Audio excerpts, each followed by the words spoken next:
नमस्कार दोस्तों, हरे कृष्णा, राधे राधे। व्रत विधि उपाय में सभी लोगों का स्वागत करती हूँ। कैसे हैं आप सब लोग। दोस्तों, लड्डू गोपाल जी की सेवा बहुत ही प्यारा और बहुत ही मनभावक होता है।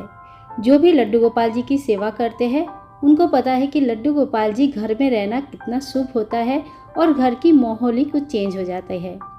लाड लड़ाने से पूरे ब्रह्मांड को तैयार करने वाले लड्डू गोपाल जी हमारे एकदम दिल के करीब आ जाते हैं और फिर इसी तरह से हम लाड लड़ा के भगवान जी को अपने दिल के करीब ला सकते हैं। तो देखिए, सबसे पहले स्नान की विधि बता दूं। रोज़ का स्नान तो आप नॉर्मल जो पानी होता है उससे स्नान करवा सकते हैं, गुलाब जल से स्नान करवा सकते हैं, या थोड़ा सा गंगा जल मिक्स करके या थोड़ा सा उसमें फूल या तुलसी के पत्ते डाल के फिर स्नान कर सकते हैं। स्नान के बाद उनको नया वस्त्र पहनाएं। नया का अर्थ ये होता है कि आप धो के कोई साफ वस्त्र पहनाएं।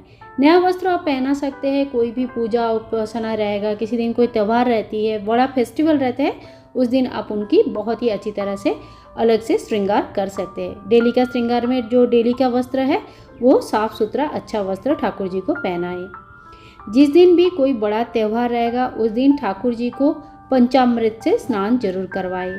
पंचामृत स्नान कैसे होता है? दूध, दही, घी, शक्कर और मधु, इन 5 चीज़ों को मिलाते हैं और ठाकुर जी के पंचामृत में तुलसी के पत्ते अवश्य होना चाहिए। पंचामृत से ठाकुर जी को अच्छे से स्नान करवाने के बाद शुद्ध जल से स्नान करवाए। फिर ठाकुर जी को अच्छे से पोंछ ले और पोंछने के बाद उनकी बढ़िया श्रृंगार करें। ठाकुर जी का ऐसे सेवा कोई भी जो फेस्टिवल्स होगा उसमें आप कर सकते हैं। इस दिन आप हेवी ड्रेस भी पहना सकते हैं और ठाकुर जी को थोड़ा सा माला, कंगन, मुकुट आदि पहना के सुंदर से सजा सकते हैं। तो चलिए, अब जो है हम बात कर लेते हैं भोग की। भोग में हम ठाकुर जी को जो सात्विक तरीके से बना हुआ कोई भी भोग चढ़ा सकते हैं। अब बहुत लोगों का क्वेश्चन आता है कि दीदी, नमक का भोग चढ़ता है क्या? नमक युक्त भोग चढ़ता है क्या? तो ज़रूर चढ़ती है, क्योंकि ठाकुर जी को तो सब चीज़ खाना पसंद है। ठाकुर जी तो छोटे से बच्चे हैं और उनको खीर, लड्डू और से शुरू करके 56 भोग में हम 56 तरीके का खाना बनाते हैं, जिसमें हर स्वाद का खाना मौजूद रहती है। इसीलिए घर में आप जो भी जिस प्रकार का भी मिठाइयाँ बना सकते हैं। ऋतु फल का भोग लगा सकते हैं। ऋतु फल में बहुत लोग पूछते हैं कि फल काट के देना चाहिए या पूरा देना चाहिए। ये आपकी मर्जी होती है, आप चाहे तो काट के देख सकते हैं, चाहे तो पूरा दे सकते हैं। अगर ज़्यादा देर के लिए, जैसे बहुत लोग वर्किंग होते हैं और वो फल का भोग लगा के ऑफिस चले जाते हैं, ऐसे में फल काट के नहीं देना चाहिए। इसमें मक्खी और कीड़े लगने के चांसेस होते हैं, तो ऐसा काम ना करें। ठाकुर जी को फल का भोग लगा सकते हैं, जो किसी भी प्रकार का जो ऋतु फल है उसके भोग लगा सकते हैं। इसके अलावा आप ड्राई फ्रूट्स के भोग लगा सकते हैं, जैसे काजू, किशमिश, पिस्ता, बादाम, खजूर वगैरह हो गया। तो किसी भी तरह का जो ड्राई फ्रूट्स आता है, मखाना हो गया, इसी तरह का भोग आप जरूर लगा सकते हैं। अब लोगों का क्वेश्चन आता है कि जो अन्न भोग लगाते हैं वो कैसे लगाया जाएगा।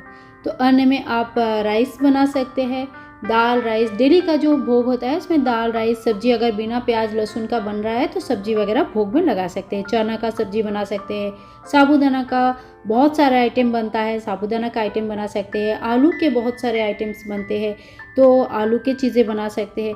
और तीखा भी नहीं डालनी है, कम डालनी है। जैसे बच्चों को हम भोग लगाते हैं ना, बिल्कुल इसी तरह से भोग को प्रिपेयर करना चाहिए।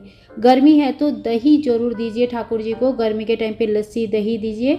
और अगर शाम को आपको नाश्ता बना है तो लोग पूछते हैं समोसा दे सकते हैं कि नहीं। बाकी जैसे आलू के पराठे, समोसा हो गया और इस तरह का जो मेंदू वड़ा हो गया, इस तरह का जो चीज़ें हैं वो बाहर से लाने से क्या होता है ना, इसमें क्या है क्या नहीं है वो हमें नहीं पता चलता। लेकिन अगर घर पर आप ये सब बना के ठाकुर जी को दे सकते हैं तो बहुत ही ज़्यादा अच्छा होता है। तो घर पर तो आप देखिए, यहाँ पे 56 भोग मैंने बनाया था इस बार जन्माष्टमी में। तो ये सारे चीज़ आइडियाज़ मैं वहीं से आप लोगों को दे रही हूँ कि अगर इस 56 भोग में से आप एक भी भोग डेली बना लेते हैं तभी भी आपका लगभग 2 महीने की भोग का जो है आइटम्स आपको मिल जाती है। तो ये सारी चीज़ें घर में बनाना बहुत मुश्किल नहीं होता है। अगर व्यक्ति एक ही दिन में 56 भोग बना सकते हैं तो आप एक एक दिन में एक एक भोग क्यों नहीं बना सकते। ठाकुर जी के लिए एक एक दिन में कोई भी एक एक भोग आप बना सकते हैं। थोड़ा सा दाल और चावल अलग से आप धो के साफ़ करके सुखा के रख दीजिए और खिचड़ी की भोग सैटरडे लगा सकते हैं। इसके अलावा शाम को जो भी नाश्ता आपके घर में बन रहा है तो इस तरह का नाश्ता बनता है, बच्चों को भी हम देते हैं, तो इस तरह का नाश्ता सात्विक तरीके से बनाएं और ठाकुर जी को भोग लगाएं। बारिश के दिन है तो पापड़ वगैरह दे सकते हैं, पकोड़े वगैरह दे सकते हैं, समोसा दे सकते हैं, और थोड़ी सी गर्मी के समय है तो लस्सी बना के दे सकते हैं, दही वगैरह दे सकते हैं। तो मौसम के अनुसार जो भी आपके घर पर बन रहा है उस हिसाब से आप ठाकुर जी को भोग जरूर लगाएं। तो दोस्तों एक और क्वेश्चन आता है कि भोग लगाने के बाद उस भोग का हम क्या करें। तो ठाकुर जी के भोग लगाने के बाद वो भोग ना प्रसाद बन जाते हैं, और प्रसाद क्या करते हैं हम लोग, प्रसाद जो है हम खुद खाते हैं और आपस में बांट लेते हैं घर के सारे मेंबर्स को, और घर में कोई अगर आया हुआ है या अड़ोस पड़ोस में भी छोटे बच्चे हैं तो उन सभी को ठाकुर जी के प्रसाद के ऊपर पूर्ण अधिकार रहता है। तो ठाकुर जी के प्रसाद हमेशा बांट के खाना चाहिए। सभी को ठाकुर जी की जो कृपा है वो प्राप्त होती है। अगर प्रसाद बांट के नहीं खाया जाता है तो ये अपराध माना जाता है। तो प्रसाद हमेशा थोड़ा सा ही सही, लेकिन घर पे ही, घर के जितने मेंबर है, अगर आपको ऐसा लगता है कि आप बाहर नहीं दे सकते, नहीं बांट सकते, कोई बात नहीं, घर में ही जो जितने भी मेंबर है, बच्चे हैं, बड़े हैं या ऑफिस गए हुए हैं, बाद में भी घर पर आ रहे हैं, शाम को आ रहे हैं, तो उनके लिए थोड़ा सा भोग प्रसाद आप जरूर रख दें। और ठाकुर जी को चढ़ाया गया सारे प्रसाद अमृत समान होते हैं, तो इसको कभी फेंका नहीं जाता है। और कोशिश करें कि ठाकुर जी को वही भोग प्रसाद चढ़ाए जो बिल्कुल घर पर बना है, सात्विक तरीके से बना है, या तो फिर कोई आपका फ्रेंड ऐसा है जो घर पर बना देते हैं तो सात्विक तरीके से, तो उनको भोग प्रसाद आप चढ़ा सकते हैं। दोस्तों आशा करती हूँ आज की वीडियो आप सभी लोगों को अच्छा लगा होगा और थोड़ा सा भोग प्रसाद के बारे में भी आइडियाज़ मिल गई होगी। अगर अच्छा लगा है और आपके काम के लगे हैं तो एक लाइक ज़रूर कर दें। मिलते हैं नेक्स्ट वीडियो में, तब तक के लिए ठाकुर जी की कृपा सभी के ऊपर बरसते रहे। Tata, bye bye and take care.